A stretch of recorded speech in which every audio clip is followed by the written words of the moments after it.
यह साल था 2003 का, जब यूएस आर्मी से बचने के लिए सद्दाम हुसैन इराक की राजधानी बगदाद से बहुत दूर एक फार्म हाउस में एक ऐसे गड्ढे में छिपा हुआ था जहां सीधे खड़े होना भी बेहद मुश्किल था।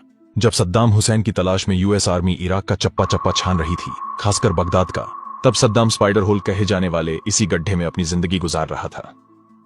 और ये जो जगह थी वो अद्दौर नाम के एक छोटे से गांव में थी, जो तिक्रित यानी सद्दाम के बर्थ प्लेस से सिर्फ 15 किलोमीटर दूर थी।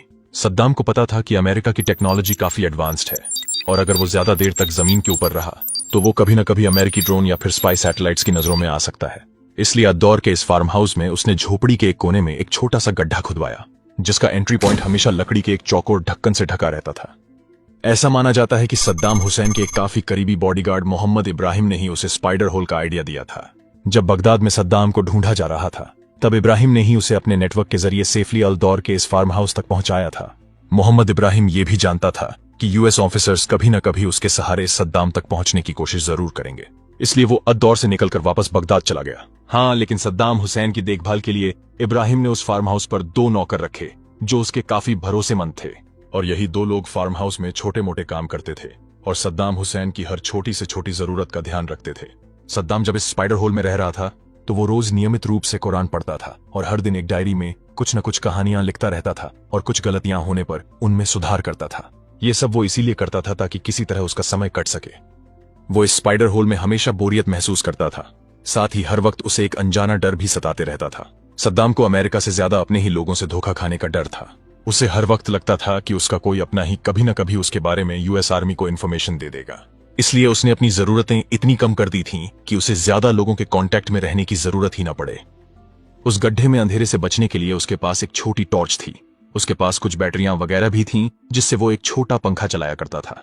इलेक्ट्रॉनिक डिवाइस के नाम पर उसके पास एक रेडियो भी था, जिसके सहारे उसे इराक में हो रही सारी महत्वपूर्ण घटनाओं की जानकारी मिल जाती थी।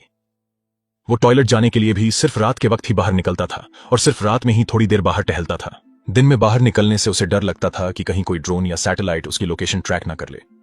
सद्दाम हुसैन के पास कुछ चॉकलेट्स, थोड़ा बहुत कैंड फूड और खजूर के कुछ पैकेट्स थे, जिन्हें खाकर वो दिन में गुजारा कर लेता था। उसके नौकर उसके लिए सिर्फ रात को ही खाना बनाते थे और खाने में उसके लिए ज्यादातर चावल और उबली हुई सब्जियां ही बनाई जाती थीं। इन सबके अलावा सद्दाम को एक और चीज खाने की बड़ी तलब रहती थी और वो थी मज़गूफ नाम की मछली। मज़गूफ एक इराकी फेमस फिश है जो इराक के टिग्रिस और यूफ्रेटिस जैसे इलाकों में पाई जाती है। सप्ताह में एक बार इस मज़गूफ मछली की डिश को सद्दाम तक पहुंचाने का काम मोहम्मद इब्राहिम ही करता था, लेकिन सद्दाम को यह नहीं पता था कि इसी मछली की आदत के चलते वो एक दिन पकड़ा जाएगा। अब असली सवाल यह था कि अमेरिका सद्दाम के पीछे क्यों पड़ा था। इसकी सबसे बड़ी वजह यह थी कि अमेरिका को यह शक था कि सद्दाम के पास न्यूक्लियर वेपन्स के साथ साथ सैरिन गैस, VX नर्व एजेंट और एंथ्रैक्स जैसे खतरनाक केमिकल वेपन्स हैं जो वो कभी भी किसी भी टेररिस्ट ग्रुप को सप्लाई कर सकता है। इसके अलावा अमेरिका यह भी मानता था कि सद्दाम अल-कायदा और दूसरे आतंकवादी संगठनों को सीक्रेटली फंडिंग और सपोर्ट करता है। अमेरिका पर हुए 9/11 के हमले के बाद अमेरिका ऐसे किसी भी एक्टिविटी को नजरअंदाज नहीं कर सकता था, इसलिए उन्होंने सद्दाम को साफ साफ चेतावनी दी कि वो सरेंडर कर दे और अपने हथियार अमेरिका को सौंप दे। लेकिन सद्दाम ने इसके लिए साफ मना कर दिया और उल्टा वो अमेरिका के खिलाफ जंग की तैयारी करने लगा।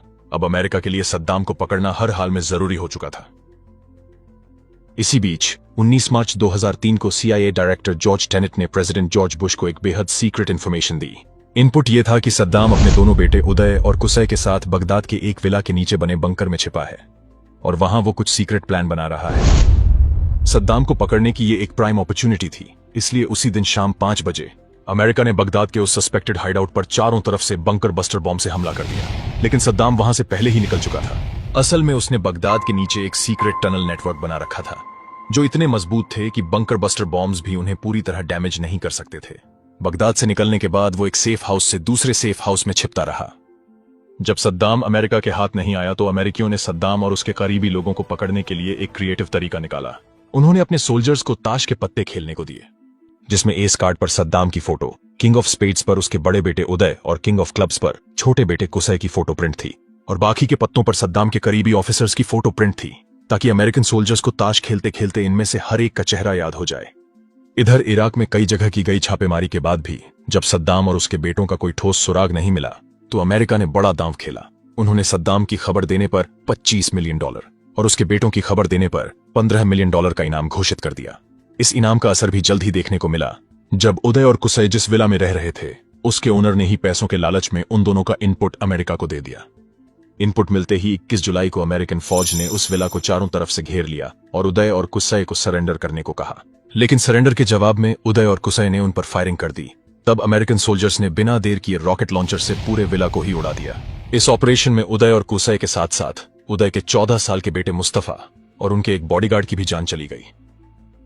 इसके कुछ दिन बाद सद्दाम का एक टेप जारी हुआ जिसमें उसने अपने बेटों को इराक का शहीद बताया और उसने कहा कि वो यूएसए से इसका बदला लेकर रहेगा। इसके बाद सद्दाम को पकड़ने की मुहिम और तेज हो गई, लेकिन कई महीने बीत गए। अमेरिकी फौज ने कई नाकाम छापे मारे, लेकिन फिर भी उन्हें सद्दाम का कोई सुराग नहीं मिला। इसी बीच एक CIA ऑफिसर एरिक मैडक्स ने सद्दाम के पुराने ड्राइवर, कुक और बॉडीगार्ड को टारगेट करना शुरू कर दिया। वे जानते थे कि इस क्रिटिकल सिचुएशन में सद्दाम इनमें से किसी न किसी के कांटेक्ट में तो जरूर होगा। एरिक मैडक्स ने जब सद्दाम के एक पुराने हाउसकीपर को अपनी कस्टडी में लेकर इंक्वायरी की तो उसे 2 अहम बातें पता चलीं। पहली ये कि मोहम्मद इब्राहिम, जो सद्दाम का बॉडीगार्ड था, उसके ऊपर सद्दाम काफी भरोसा करता था और मोहम्मद इब्राहिम सद्दाम की 3 लेयर सिक्योरिटी के सबसे अंदरूनी लेयर का हिस्सा था। दूसरा ये कि इराक में अमेरिकन कब्जे के खिलाफ जो थोड़े बहुत इराकी लड़ाके गुरिल्ला वॉर लड़ रहे हैं, उनका लीडर भी इब्राहिम ही था। अब मैडक्स ये तो जान गया था कि अगर इब्राहिम सद्दाम का इतना खास आदमी है तो उसे ये तो पता होगा ही कि सद्दाम आखिर है कहां। उस हाउसकीपर से थोड़ी और इन्फॉर्मेशन निकालने पर मैडक्स को यह पता चला कि सद्दाम को मसगूफ मछलियां बहुत पसंद हैं और ये मछलियां कुछ चुनिंदा जगहों जैसे समारा सिटी के पास के फार्म हाउस में ही मिलती हैं। और उसने ये भी बताया कि इब्राहिम और उसका बेटा अक्सर मछली पकड़ने समारा सिटी के फार्म हाउस जाते रहते हैं। इसके बाद मैडक्स ने मोहम्मद इब्राहिम को ट्रैक करने के लिए समारा के पास उस संदिग्ध फिश फार्म पर छापा मारा, लेकिन अनफॉर्चुनेटली उसे वहां इब्राहिम नहीं मिला। हाँ, उसे वहां 2 मछुआरे मिले, जिनमें से एक मछुआरे ने मैडक्स को बताया कि अमेरिकी आर्मी के बगदाद आने के बाद से इब्राहिम और उसके लड़के ने फिशिंग पर आना बंद कर दिया है। साथ ही उस मछुआरे ने मैडक्स को बगदाद की उस लोकेशन के बारे में भी बताया जहां उस फार्म से उसके एक अंकल को मसगूफ मछली भेजी जाती थी। मैडक्स ने यह जानने के लिए कि आखिर ये मसगूफ मछलियां कहां कहां सप्लाई की जाती हैं, मछुआरे के बताए हुए उसी एड्रेस पर रेड डाली। इसे मैडक्स का लक कहें या कुछ और कि मोहम्मद इब्राहिम उस वक्त उसी जगह पर मौजूद था और उस वक्त वो वहां मसगूफ मछली खरीदने ही आया था। मैडक्स ने इब्राहिम को कस्टडी में लेकर उससे इनपुट निकलवाने की कोशिश की। इब्राहिम ने पहले तो यह साफ साफ कह दिया कि वो सद्दाम के बारे में कुछ नहीं जानता, लेकिन जब उसे और उसके परिवार को पूरी सिक्योरिटी और अमेरिकन सिटीजनशिप देने का भरोसा दिया गया तो वो टूट गया। उसने मैडक्स को उस फार्म हाउस की लोकेशन बता दी जहां सद्दाम छिपा हुआ था। इसके बाद अमेरिका ने 13 दिसंबर 2003 की रात सद्दाम को पकड़ने के लिए ऑपरेशन रेड डॉन लॉन्च किया। अंधेरी रात में नाइट विजन गॉगल्स पहने हुए अमेरिकन कमांडोज ने एड डावर के उस फार्म हाउस को चारों ओर से घेर लिया था। जैसे ही कमांडोज फार्म हाउस के अंदर पहुंचे, सद्दाम के दोनों नौकर उन्हें देखकर भाग खड़े हुए, जिन्हें कमांडोज ने तुरंत दबोच लिया। जब सोल्जर्स ने उनसे सद्दाम के बारे में इनपुट निकलवाने की कोशिश की तो उन्होंने ऐसे एक्ट किया जैसे उन्हें कुछ पता ही ना हो। कमांडोज को सर्च ऑपरेशन में उस फार्म हाउस में कुछ भी नहीं मिला। वहां सिर्फ एक पुरानी सी झोपड़ी थी जिसमें एक गंदा कमरा था जहां डेली यूज का कुछ सामान पड़ा था। फार्म हाउस में कमांडोज को कहीं भी सद्दाम के होने के नामो निशान नहीं मिल रहे थे। तभी उस फार्म हाउस पर मोहम्मद इब्राहिम को बुलाया गया, जिसने जमीन पर पड़ी एक मोटी रस्सी की ओर इशारा किया। वो रस्सी जिसका एक सिरा जमीन पर रखे एक लकड़ी के ढक्कन के नीचे जाकर गायब हो जाता था। एक कमांडो ने आगे बढ़कर जब उस ढक्कन को हटाया तो नीचे का नजारा देखकर वो हैरान रह गया। अंदर अंधेरे में से दोनों हाथ ऊपर करता हुआ निकला एक थका हुआ, उलझे बाल और लंबी दाढ़ी वाला शख्स, और उसने फुसफुसाते हुए कमांडो से कहा, I am Saddam Hussein, the president of Iraq, and I am willing to negotiate. वो बहुत शांत था, उसने कोई अपोज नहीं किया, लेकिन उसके चेहरे पर हार की मायूसी साफ दिख रही थी। उसके पास से कमांडो को एक ग्लॉक पिस्टल, कुछ कैश और 2 राइफल मिली। सद्दाम को पकड़ने के बाद अमेरिकन फोर्सेज ने उसे बगदाद के पास एक हाई सिक्योरिटी मिलिट्री बेस में रखा। शुरुआती इंटरोगेशन में उससे न्यूक्लियर और केमिकल वेपन्स के साथ उसके टेररिस्ट कनेक्शंस के बारे में पूछताछ की गई, लेकिन सद्दाम ज्यादातर समय शांत रहा और सीधे जवाब देने से बचता रहा। कुछ ही महीनों बाद जून 2004 में अमेरिका ने सद्दाम को इराक की नई गवर्नमेंट को सौंप दिया ताकि उस पर आधिकारिक रूप से मुकदमा चलाया जा सके। सद्दाम हुसैन को साल 1982 में दुजैल नाम के गांव में शिया कम्युनिटी के साथ हुए एक बड़े हत्याकांड का अक्यूज्ड पाया गया। इसी केस में इराकी स्पेशल ट्राइब्यूनल में उसका ट्रायल चला, जहां उसे फांसी की सजा सुनाई गई। तो दोस्तों, ये थी सद्दाम हुसैन के पकड़े जाने की कहानी। यदि ये वीडियो इन्फॉर्मेटिव लगा हो तो चैनल को सब्सक्राइब जरूर करें ताकि आने वाली वीडियो की नोटिफिकेशन आप तक पहुंच सके। धन्यवाद दोस्तों।